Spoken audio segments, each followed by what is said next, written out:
Hello दोस्तों, राधे राधे। कैसे हैं आप सब? आई होप बहुत बढ़िया होंगे। हाज़िर हूँ एक और नई वीडियो के साथ। आज की वीडियो हम देखेंगे जो हमारी एमसीक्यू सीरीज़ चली हुई है प्रीवियस ईयर्स, जो एग्ज़ाम्स के एमसीक्यूज़ हैं, ठीक है, उनको देखेंगे। तो बेसिकली फार्मास्यूटिक्स है आज भी, ठीक है। हम इसमें 10 एमसीक्यूज़ देखेंगे। अगली वीडियो में कोशिश रहेगी थोड़े ज़्यादा एमसीक्यूज़ लेके आऊँ, ठीक है, ताकि जल्दी जो है वो प्रीवियस ईयर्स के एमसीक्यू मतलब फिनिश हो जाए, है ना? तो बेसिकली स्टार्ट करते हैं फर्स्ट एमसीक्यू से, ठीक है। Is the practice of pharmacy in private and government owned hospital health maintenance organisation clinic walk in health centre and nursing home, ठीक है। तो यहाँ से क्या जो मतलब किस सिस्टम को ऐसा बोला जाता है जब हम प्रैक्टिस करते हैं प्राइवेट हॉस्पिटल में, गवर्नमेंट ओन हॉस्पिटल में या एचएमओज में या क्लिनिक्स में, जब हम काम करते हैं या प्रैक्टिस करते हैं बेसिकली, तो उसको हम क्या बोलते हैं? Community pharmacy, government service, health system pharmacy, organisation management, ठीक है। तो उसको हम ऑप्शन सी बोलते हैं, हेल्थ सिस्टम ऑर्गेनाइजेशन, ठीक है। और ये जो है आपके जीपैट 2022 में आया हुआ था, ठीक है। मैंने आपको पहले भी बोला था, कोई भी ऐसे डायरेक्ट आपको ऐसे नहीं लिखा जा रहा है यहाँ पे कि जीपैट है। ये क्वेश्चन पेपर से उठा के आपके लिए लिखा जा रहा है, तो आपको भी पता है कितना टाइम लगता है हर क्वेश्चन पेपर को देखने में, ठीक है। तो एक्सप्लेनेशन जिसकी मुझे नहीं लगेगा कि बतानी चाहिए, वो आप देख भी सकते हैं नीचे, ठीक है। तो हेल्थ सिस्टम फार्मेसी इसको बोलते हैं, ठीक है। Which of the following vehicle not required to be sterile, याद रखेंगे, जिसको स्टेराइल करने की जरूरत नहीं है लेकिन पायरोजन फ्री होना चाहिए, ठीक है। मतलब वो स्टेराइल करने करें ना करें, लेकिन पायरोजन उसमें प्रेजेंट नहीं होने चाहिए। ऐसा व्हीकल कौन सा है जो कि इंजेक्टेबल में यूज होता है? तो basically purified water, water for injection, sterile water for injection, bacteriostatic water for injection, ठीक है। तो इसमें हमारे पास ऑप्शन बी रहेगा, वाटर फॉर इंजेक्शन, ठीक है। वाटर फॉर इंजेक्शन ऐसा होता है जो नॉन पायरोजेनिक होना चाहिए, ठीक है। बेसिकली स्टेराइल भी होना चाहिए, लेकिन स्टेराइल नहीं भी होता है वो, तो वो नॉन नॉन पायरोजेनिक तो होना ही चाहिए, ठीक है। A typical skin cream consisting of stearic acid, potassium hydroxide, glycerine, water, preservative and perfume would be commonly known as, ठीक है। ऐसी स्किन क्रीम जिसमें स्टेरिक एसिड भी है, पोटेशियम हाइड्रोक्साइड भी है, ग्लिसरीन भी है, वाटर भी है, प्रिजर्वेटिव भी है, उसे क्या कहते हैं? Cold cream, vanishing cream, foundation cream या ऑल पर्पस क्रीम, ठीक है।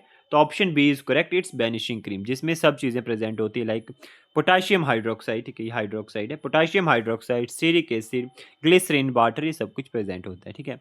कुछ चीज़ों में क्या होता है, कई बार करेक्शन हो जाती है लिखती बार, तो थोड़ा आप भी समझ सकते हैं ना।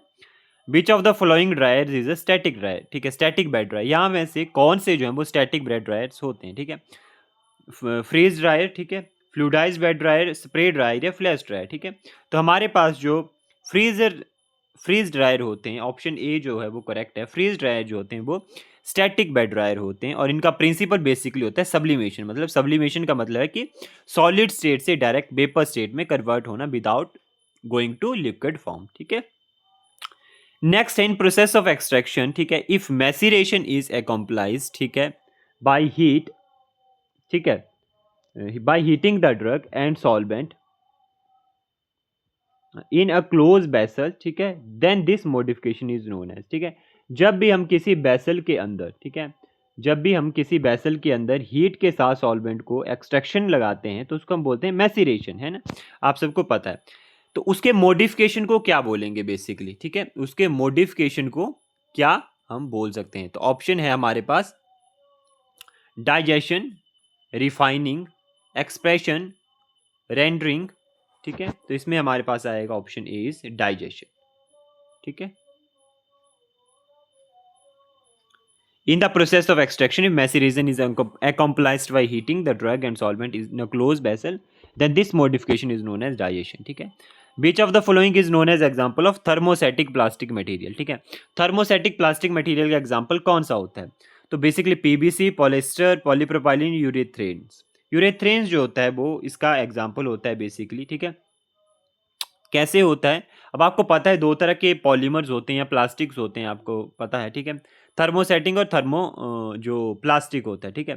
तो आपको पता है कि थर्मोसेटिंग वो होते हैं जो एक बार अगर मतलब हार्ड हो गए तो वो हीट से भी इफेक्टेड नहीं होंगे, वो अपनी मतलब रिवर्स नहीं होंगे, इरिवर्सिबल है। लेकिन थर्मोप्लास्टिक ऐसे होते हैं अगर वो हार्ड हो गए तो उनको सॉफ्ट कैसे किया जा सकता है? बाई अप्लाइंग हीट अगर उसको उनको प्रोड्यूस किया उनको सॉफ्ट किया जा सकता है, मतलब वो रिवर्सिबल होते हैं, ठीक है।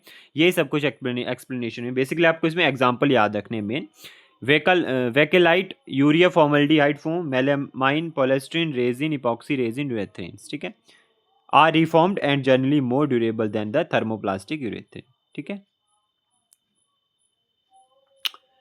टू सॉल्यूशन विच है with have same osmolarity are, ठीक है, ऐसे दो सॉल्यूशन जिनकी ऑस्मोलरिटी सेम हो, ठीक है, तो उनको क्या बोलेंगे, आइसोटोनिक, हाइपरटोनिक, हाइपोटोनिक या नन ऑफ दिन, तो उनको हम बोलेंगे आइसोटोनिक, ठीक है। आइसोटोनिक क्यों बोलेंगे, क्योंकि जिनकी ऑस्मोलैरिटी सेम है, ठीक है, और जिनमें सोल्यूट कंसंट्रेशन सेम है, ठीक है, एज अनदर सॉल्यूशन के, ठीक है। हाइपरटोनिक वो होते हैं जिसमें एक्सटर्नल सॉल्यूशन में जो होता है, कोई भी एक्सटर्नल सॉल्यूशन जिसमें सॉल्यूट की कंसंट्रेशन ज़्यादा है और वाटर की कंसंट्रेशन कम है, ठीक है, in compare to body fluids, उसको हम हाइपरटोनिक बोलेंगे। हाइपो मीन सॉल्यूट की कंसंट्रेशन अभी कम होगी और वाटर की कंसंट्रेशन बढ़ गई in compare to body fluids, ठीक है। बट इज एंटी परिस्पिरेंट, ठीक है। एंटी परिस्पिरेंट क्या होते हैं, बेसिकली परिस्पिरेशन होती है स्वेटिंग की, स्वेट आना मतलब, ठीक है, पसीना आना, है ना। तो इसमें कौन सा यूज होता है, ट्राइक्लोरो कार्बोनिलाइड, ठीक है, हेक्सामिथाइलिन टेट्रामाइन पेट्रोलियम पेट्रोलेटम या एल्यूमिनियम क्लोरल हाइड्रेट, ठीक है। ऑप्शन डी करेक्ट होगा, जिसमें एल्यूमिनियम से रिलेटेड जो कंपाउंड होते हैं वो प्रेजेंट होते हैं, ठीक है। तो एंटी प्रेस्पिरेंट वो होते हैं जो कि पसीना को सोखते हैं, ब्लॉक कर देते हैं स्वेटिंग पोर्स को, ठीक है, और अमाउंट ऑफ रेस्पिरेशन को कम कर देते हैं हमारी स्किन में, ठीक है। तो जो भी एल्यूमिनियम बेस्ड कंपाउंड होते हैं वो इसमें होते हैं, ठीक है।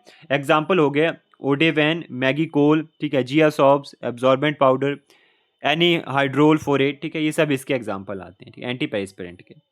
The method in which the drug is suspended in the oily vehicle and rubbed into the skin is called as, ठीक है। जो मेथड जिसमें ड्रग जो है वो ऑयली व्हीकल में सस्पेंडेड होती हैं, ठीक है, एंड रब्ड होती हैं स्किन के ऊपर, is known as facilitated diffusion, iontophoresis, इंट्राथिकलिया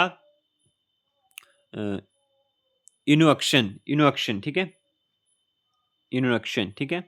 तो बेसिकली इसमें लास्ट ऑप्शन है, ठीक है, इनुअक्शन, ठीक है, ये जो है वो इसका इनुअक्शन, ठीक है, ये जो है इसका करेक्ट ऑप्शन रहेगा, ठीक है। नेक्स्ट आता है all listed below are the measure to correct physical incompatibility except, ठीक है। फिजिकल इनकम्पैटिबिलिटी क्या होती है, ठीक है, जब दो से ज़्यादा इंग्रेडिएंट जो है मिक्स्ड हो जाते हैं, कंबाइन हो जाते हैं, ठीक है, उसको हम फिजिकल इनकम्पैटिबिलिटी बोलते हैं। तो इसमें कौन से मेजर जो है वो नहीं है, मतलब बाकी तो सब हैं जिनसे हम ये फिजिकल इनकम्पैटिबिलिटी को मतलब ठीक कर सकते हैं। दो तीन तरह की होती है, फिजिकल, केमिकल, हमने नीचे लिखा है, ठीक है। तो हमारे पास क्या होता है कि कौन सी जो होती है फिजिकल इनकम्पैटिबिलिटी को सही नहीं करती है, तो basically changing of order mixing सही करती है, चेंजिंग फॉर्म ऑफ इंग्रेडिएंट सही करेगी, changing one of the reacting agent, ये इसमें मतलब ये गलत है, ये मेजर नहीं करता है, ठीक है, मतलब मेजर नहीं करता है करेक्ट फिजिकल इनकम्पैटिबिलिटी के, इसलिए यही ऑप्शन करेक्ट रहेगा, ऑप्शन सी, ठीक है, एक्सेप्ट है तो एडिशन ऑफ सस्पेंडिंग एजेंट, ठीक है। इनकम्पैटिबिलिटी आपको पता हो गया कि दो से ज़्यादा इंग्रेडिएंट कंबाइन हो गए, ठीक है, अनडिजायर्ड चेंजेस देंगे, उनको फिजिकल इनकम्पैटिबिलिटी बोल देंगे, ठीक है।